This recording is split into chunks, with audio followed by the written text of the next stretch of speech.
What's happening, gang? It's your boy Retro, back again with another reaction video. Yeah.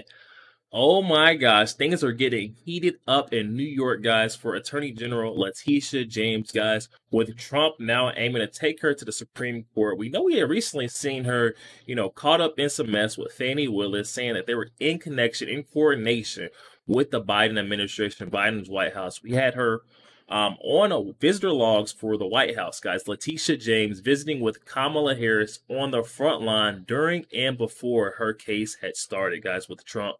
Kind of leading towards and pointing towards the fact that this was all, brought about by the Biden administration, guys.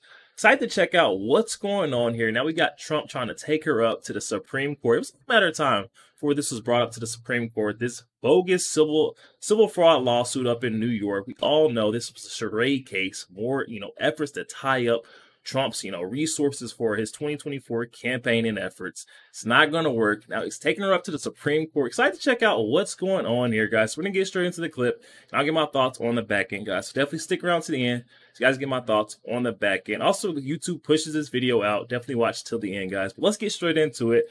Before we do that, though, make sure you guys smash that like button, guys. It does not cost a thing. Hit that like button for your boy. Also, hit that subscribe button, guys. Road to the truth. Hop aboard for the journey. Let's get into it, y'all. Trump could be taking Leticia James to the Supreme Court. This is the first I've heard of this. It just showed up in the news recently. We'll get to those articles, but first, welcome to Doug in Exile. Thanks for getting me over 300,000 subs, but mostly for just the amazing amount of watch hours you've given me. You guys are watching things. I'm doing my best here to bring you the news that directly affects the electing of Trump this coming fall. We invite all happy patriots to subscribe. Okay, so here's the first headline I find. This is from Reason Magazine. New York's civil lawsuit against Trump is unconstitutional. So this is after Judge Engoron, which they have not made any formal pronouncement yet of the case is concluded, but we got to still see what they actually charge Trump with. And then Trump is starting to say this is unconstitutional. It's the first time his legal team has started saying that because they're communicating something to you. They're going to fight this to the Supreme Court. Here's the Business Insider, which is a communist rag, saying Trump has laid the groundwork for a U.S. Supreme Court challenge in his New York civil fraud case, says experts. Here's a few bullet points from the Business Insider. In 3 years of litigation, Donald Trump has never opposed New York's civil fraud case on constitutional grounds, but in spirited closing arguments Thursday, Trump's lawyer raised multiple constitutional issues. The argument suggests Trump will appeal a verdict all the way to this U.S. Supreme Court. Good. In spirited closing arguments Thursday, a defense lawyer told a Manhattan judge that the extraordinary penalties New York seeks in the state's $370 million fraud lawsuit against former President Donald Trump and his real estate empire violate the U.S. Constitution. And they do, I believe. That word, the Constitution, hasn't cropped up often, if at all, in the long history of the New York Attorney General Leticia James's pursuit of Trump. Laying the groundwork for a SCOTUS Supreme Court challenge is a smart move, according to attorney Mark Frazier Skoll. So now all the legal punditry are coming out, and these are multiple articles coming out online now. They're saying, look, his legal team started bringing up that this is unconstitutional, because this might be the only way that Trump can get things right if all of the systems in New York are corrupt. After a 3-year history of futile defenses, including Trump's repeatedly rejected claim that he's a victim of a political attack, which is true. He is a victim of a political attack. A constitutional challenge is one of the most reasonable and promising legal moves Trump has tried, Skoll said. So that's good. This is a good strategy. Quote, this type of claim is the way the case should have been defended all along, unquote, said Skoll, a former financial crimes prosecutor for the Manhattan District Attorney's Office, who also worked as a public corruption investigator for the New York Inspector General.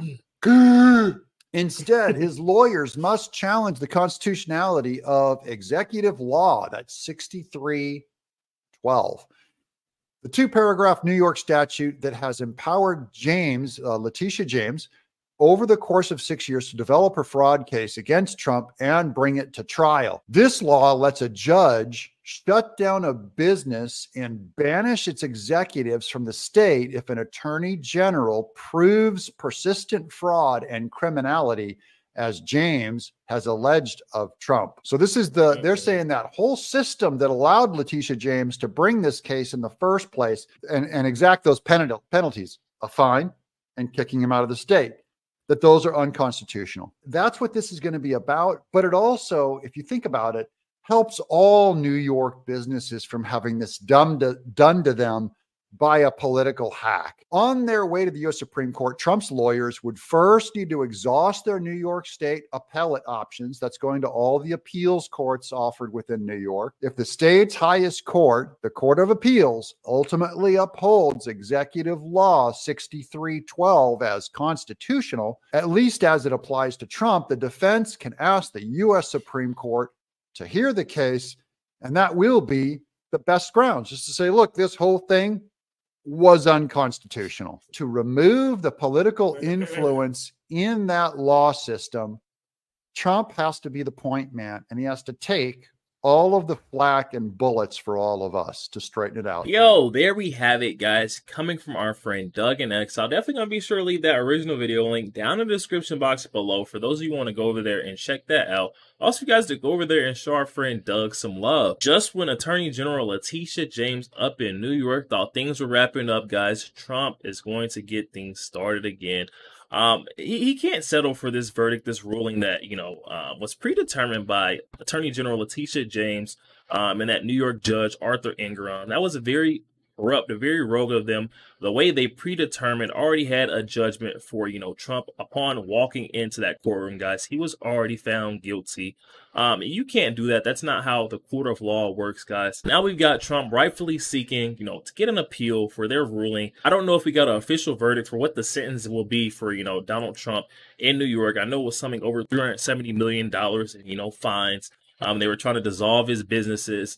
Not sure what they have ruled yet, but Trump is definitely going to be seeking to, appeal this. Has to appeal, unlike what Jack Smith tried to do, where he tried to skip right over the lower level appeals courts, straight to the Supreme Court. Trump knows, his legal team's already advised him, you have to go to, the lower level appeals courts. If they all try to uphold this statute and still say that it's constitutional, we could take it up to the Supreme Court and, fight to see if it truly is constitutional or not, guys. Surprised to see that Trump and his legal team, like stated in the article, weren't playing this card the whole time, fighting to prove that this case, stood on unconstitutional grounds and, should be tossed out right away. If we really look back on how this case was built, it was built unlawfully. Started off Attorney General Leticia James taking visits, trips back and forth to the White House to meet with Kamala Harris on the front line. Sounds like they were plotting on Trump, trying to figure out how they were going to take him down.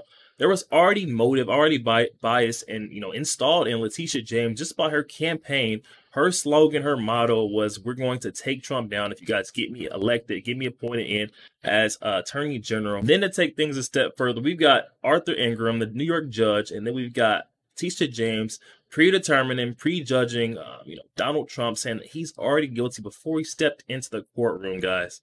This case should have been fought, saying that this is unconstitutional from the start. When we look back and reflect on how unlawful and unjust this case was really carried out through its entirety, guys, I'm not sure why Trump's legal team, didn't take this road much sooner. Maybe they, they thought they had a better road or a better option to take, but, this is the last card. And I think this one may work because this whole case has just seemed very unconstitutional and unlawful from the start. Guys, definitely hop in the comment section and let me know your thoughts.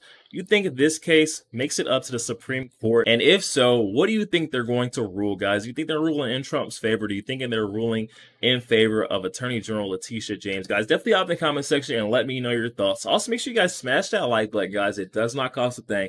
Hit that like button for your boy. Also, hit that subscribe button, guys. We're on the road to the truth. Hop aboard for the journey. I'll catch y'all on the next one.